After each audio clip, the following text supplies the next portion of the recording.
yanking my ECU out of the bike and sending it back down to Dave at Vcyclenut because he's got some upgrades.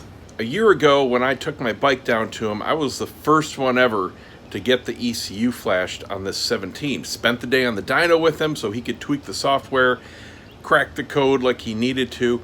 But at that time, there wasn't full support from the software makers for the bike. So he got the basics done. It was safe. I could use it with whatever exhaust combination I wanted to, with or without baffles. I got a full system on it. So I wasn't worried about the engine at all. But he didn't have all the real fine-tuning stuff for all the different throttle maps, all the different throttle positions and ignition timing and all that. But he does now, because since then the manufacturer has given him further updates to the software. So I'm setting it back down, and I'm having him change one option. There are a ton of options for this that you can request him to do or not do. You can have him disable the air injection system if you want to block it off. I like that, so I'm leaving that on. One of the options, and by the way, you can look at all the stuff he has available on his website. He goes through everything in detail. One of the options I'm going to have him switch, just because I want to try it. It's free. It just costs me shipping to send it down, and he'll reflash it however I want and send it back at any time, is I'm going to have him disable the fuel cutoff. And that's where you roll off the throttle, say to shift or going around a corner or whatever.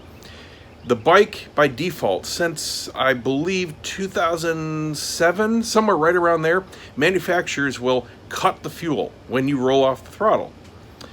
And then when you start to roll back on, it turns the fuel back on. And what that gives you is, each bike is a little more severe than others, gives you a bit of a jerkiness when you come back onto the throttle.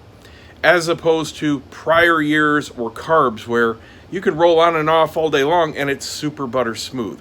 Well, you can now have the option to disable that feature, which is an emissions thing on this bike. So I'm going to have him turn that on, and we'll see how much of a difference it really makes. I don't have a problem with it on the bike now, but you know what? It's free. I'm going to try it, and if it's better, I'll keep it. That's it. So let's get the ECU out.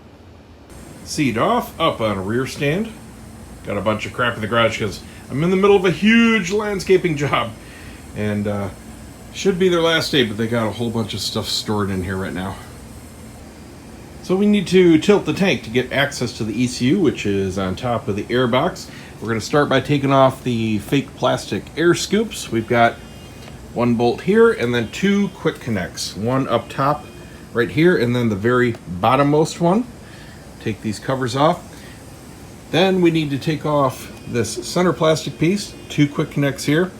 And again, for those that missed the video on these, you just push the center pin down a little bit. I use a little Allen key and then pull the whole thing out. And then there are two, one in each corner and then one on the other side. And then we'll just bend this rubber out of the way. Undo these two bolts here.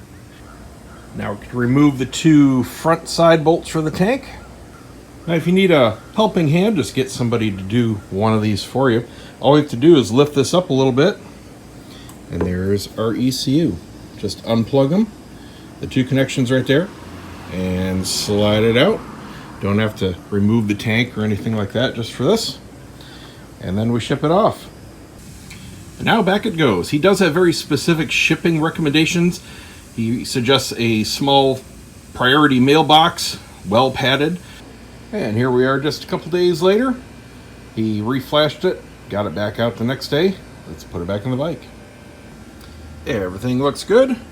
No damage whatsoever. Got a new sticker and an updated business card from Vcyclenut. So just a real quick primer on how ECU flashing works. There are a few companies out there in the world that make software, and they basically reverse engineer the ECUs and figure out the code. And they figure out what things do and then how they can interject their own code to change things. How your throttle works, if there's an RPM limiter, features on and off, that kind of thing. Then what they do is package all of that software together that runs on a standard laptop with some physical connectors so they can connect to all the various ECUs and models and makes out there. And then they sell that as a package for under $1,000. You're in business. So if you've got a dyno, hopefully you have a dyno if you're doing this kind of service, because that is very important to fine-tune things for everybody's individual mods.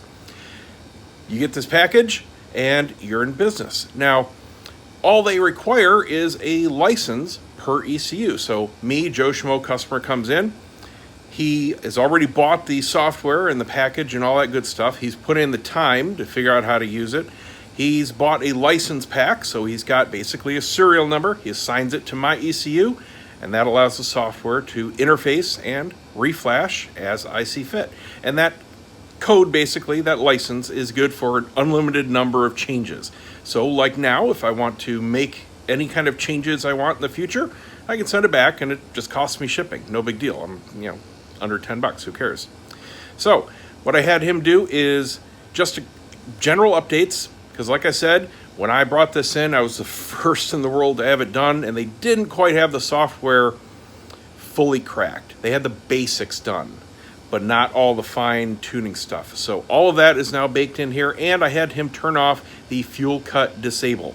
So now the throttle will react exactly as if it were a direct cable connection, and will not turn off the fuel injection when I roll off the throttle. So when I do roll off, coming back on will be butter smooth. It was never terrible before, but I am very curious how much of a difference it'll make.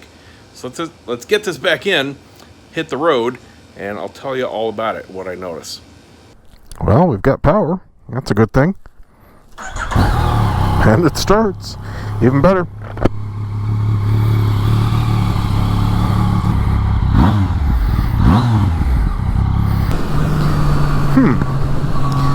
Well, the difference is subtle at best. Just testing the fuel cutoff. It was never really bad to begin with. Definitely not anything that, let's see, you have to get.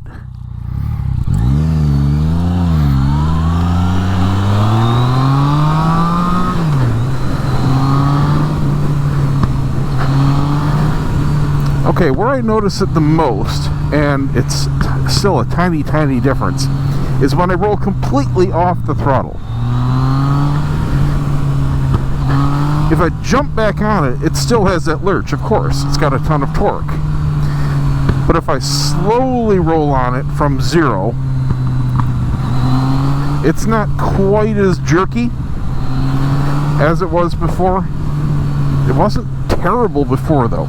Some bikes are going to benefit a lot more than others from this type of feature on or off. The Kawasaki, what was it, the Z1000? Holy crap, that thing is like just a massive on-off throttle switch. That thing was terribly snatchy. This still retains its torquey character. Now, partial throttle roll off and on feels exactly the same. I want to see if I notice any difference in the rev ranges here.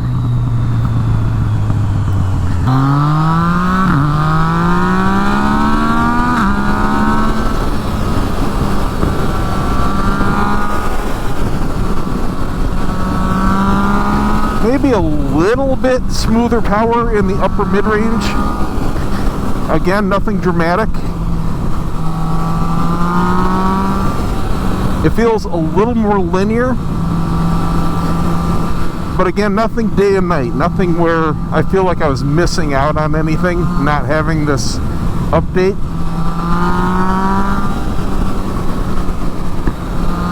Alright, so there you go. It was definitely worth the experiment.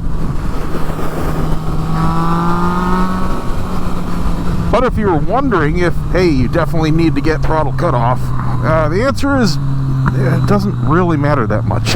At least not on the FZ09. Anyone that tells you it's a big difference, no. Maybe on the prior models, but on this 17, no. It was pretty darn good from the factory. See you next time, guys.